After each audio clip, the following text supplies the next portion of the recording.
Shun goes to his father's office where he finds a crystal enclosed in a glass casing. He's curious about the crystal, so he takes it out and admires it closely. The crystal begins to glow in his hand, and it seeps into his chest. Suddenly, a portal appears right in front of him and absorbs him into a different world. He falls into a strange prison where he sees Emilio. Emilio tried to kill his father, King Delgine, in his sleep because he heard some rumors. Apparently, his real father is Delgine's brother, whom according to the rumors, Delgine murdered. But Emilio failed in his attempt and was cast into the prison cell. Emilio asks Shun how the hell he got here, but just like him, Shun has no idea. The guards who are guarding the prison heard Shun's loud falling and come to investigate. When they try to attack him, Shun's chest starts to glow and a weapon called a warp relic manifests. He takes the weapon and slashes at the guards, killing them and breaking the prison bars to save Emilio. The two escape and get out of the castle while Emilio explains to Shun about everything. He is in a world called Endra, located deep under the earth. They are soon met with Ibelda, the bodyguard of the king, and an animal humanoid called from the Zuzian race. Ibelda attacks them, forcing the two to summon their weapons and fight back. But the guard reveals to be too strong for the two kids combined. Despite Shun being able to injure him, he can quickly heal back and tries to kill him. Emilio manages to save his life by blocking the attack,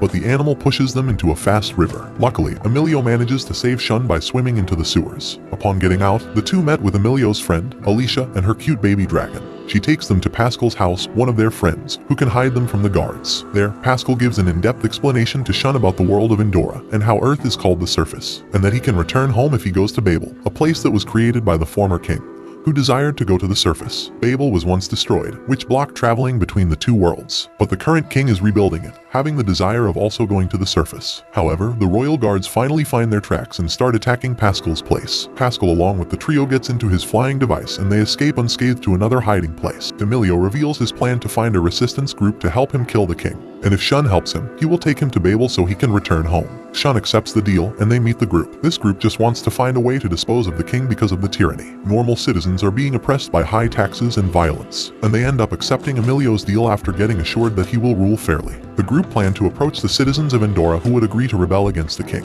while also managing a deal with the Zuzian race, who have been oppressed by slavery, and they've been forced to do hard jobs that normal people won't do. As this had happened for years and years, it affected generations, and a change in the kingdom's ruler would entice them to join a rebel group. They still don't know when to attack, but Shun mentions Babel. Its completion is getting near, and the king will want to use it right away to get to the surface. In that moment, they will strike the king down, and use Babel to return to the surface. This enables the resistance group to slowly get more people to join their cause. And when the construction is almost finished, they decide it's time to attack. They reach the location and see 4 entrance towers, but only one can lead them to Babel. Luckily, there's a guy that speaks with spirits or something and shows them the right entrance. The main problem is the dead end, forcing them to climb the huge wall. They do just that with the last to climb on top being Shun and Emilio. They enter through a maze and head for Babel. Shun realizes that he made a promise to Emilio to help him kill his father and he doesn't want to go back on his word. But now that he was heading for Babel, he realizes that he will leave and never fulfill that promise. Before Emilio can answer Shun's question about his aim to kill his father, the others find the entrance to Babel, but they are ambushed by the king's guard. A fight ensues between the two parties and the king's men are almost defeated. Ibelda, who's fighting Shun and Emilio, still proves too strong for them both. Even after Emilio's warp relic goes through an evolution, his interest lies in entering Babel and killing the king, so he leaves the fight and heads for the portal relic. Shun and Alicia follow him behind. Emilio finally reaches Babel and finds the king there and tries to stop him. He summons his warp relic and charges at him. His father doesn't hold back either and fights with his son. The gates that lead to the surface soon open for King Delgine, but Emilio doesn't want him to escape. He continues to strike while the king continues to block. But Shun interferes with the fight to ask Delgine if he considers Emilio his son and wants to know why he killed Emilio's father. Delgine prepares to answer the question, but Ibelda appears to finish his fight with Emilio. He knocks Emilio back and rushes to strike him, but the king steps forward and gets killed to protect the boys. Ibelda takes advantage of the portal and escapes by leaving it to the surface. The portal closes and Shun realizes that his one chance to leave vanished right in front of him. Emilio starts crying for his father and realizes that he was wrong about the father whom he hated for years. Emilio reminisces about the missed chance for Shun to go back to the surface and his failure to kill Delgine. Emilio still has some regrets. He feels empty despite Delgine being dead. He realizes that he might have set his revenge on a rumor that he couldn't prove. Pascal tries to restore Babel, but it doesn't activate. Shun doesn't worry too much about it though. He believes he'll eventually find a way back to the surface. Pascal tells Babel is malfunctioning. He thinks that the portal is being blocked from the surface. He thinks that it's because Babel is old and isn't functioning as intended. And it is also causing a disappearance in warp particles which is causing some disturbance to their world. Pascal prioritizes investigating why the warp particles are disappearing but still looking for a way back to the surface. They return to the capital, where Emilio gets to know that the royal guard and other staff left after learning that the king died. To make it worse, Demetrio gets a report that farmlands are drying up rapidly because of the warp particles disappearing. Emilio takes Shun to the dungeon where he appeared the first time. He asks him if he feels anything that could maybe lead him back to the surface. Shun walks up the stairs and finds a large hole behind, and they end up falling into the hole.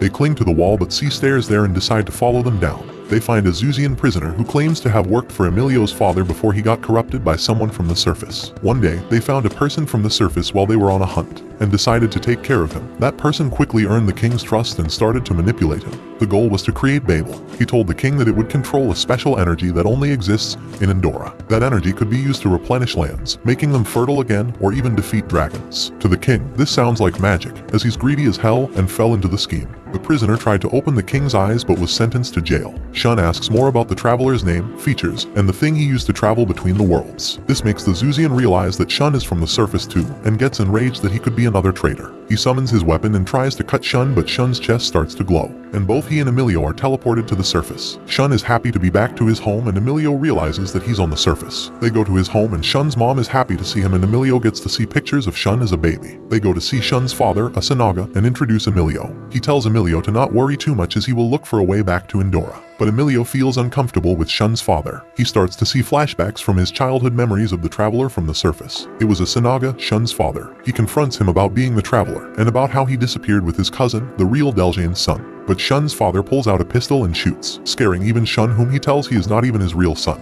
He fires again at Emilio and admits he is the one who killed his father. Asanaga went to Endra for the first time after losing his own child. There, he found out that Shun, Deljane's son, was a sick baby, but Endra didn't have a way to treat him. Asanaga promised Deljane he would take Shun to the surface and treat him with their technological advancement. But after Babel's construction was finished, Asanaga killed Emilio's father and went back to the surface. Deljane wanted his son back, but Asanaga told him to go come for him on the surface. Emilio gets mad and tries to summon his warp relic, but it doesn't work since he's on the surface. Asanaga tries to manipulate Shun's emotions to join him, stating that his loving mother is waiting for them. But Emilio throws his dagger at Asanaga and gets the chance to escape with Shun. Shun and Emilio return home. For some reason, these guys think the safest place to be is at their killer's house, and Shun's mother explains she was devastated after losing her child. But soon after, her husband appeared with Shun. She took care of him while he was still being treated, but the couple grew emotionally attached to him and decided to be his parents. She knows she was wrong, but her love for Shun didn't allow her to return him. She gives him a relic that has the Endra royal family emblem, and Shun realizes that Deljane was his father. All of this makes him confused, to the point where he can barely sleep because he has nightmares of his father trying to kill him.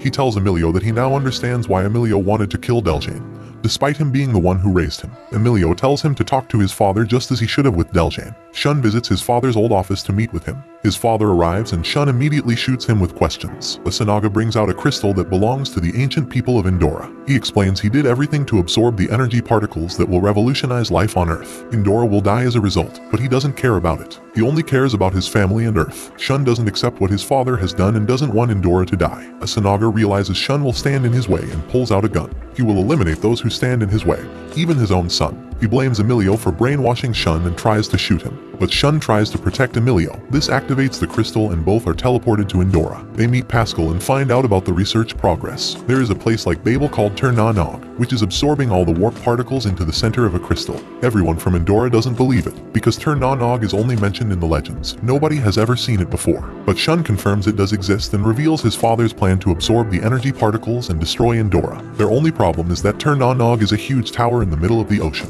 They don't really have a way to reach the top unless they can fly. Let's be real, none of them can fly, there are no airplanes, it's an impossible mission. Until Alicia reveals that her baby dragon can transform into an adult form. They decide to use the dragon to fly Shun and Emilio to Ternanog and destroy the crystal absorbing the energy. Shun and Emilio reach Ternanog and land on a huge platform above the clouds. They see a huge crystal on the floor and realize they must destroy it to stop the energy absorption. They immediately summon their warp relics to smash it, but they are attacked by a spear. The Sanagi appears from the tower to stop them. He doesn't want to stop doing what he's doing no matter what Shun says. Shun refuses to side with his father, and Asanaga summons a warp relic, pulling his best Kanki impression, leaving Emilio as confused as me. Humans from the surface aren't supposed to have warp relics. Well, Asanagi not only killed Emilio's father, but he also absorbed his body cells to get the warp relic's power. He begins the confrontation by attacking the dragon. Emilio jumps straight at him, but he gets smacked to the ground. Shun is forced to defend him, but Asanaga doesn't go easy on his son. He cuts Shun and explains he's only doing this to provide for his family. But Shun knows his mother won't be happy to find out about what Asanagi did to other people's lives. Enraged, his father restrains him and prepares to pierce his heart. Shun closes his eyes, accepting his end, and Asanagi attacks. While the metal tentacle is still midair, Asanagi starts recalling the memories of him and his wife watching Shun grow.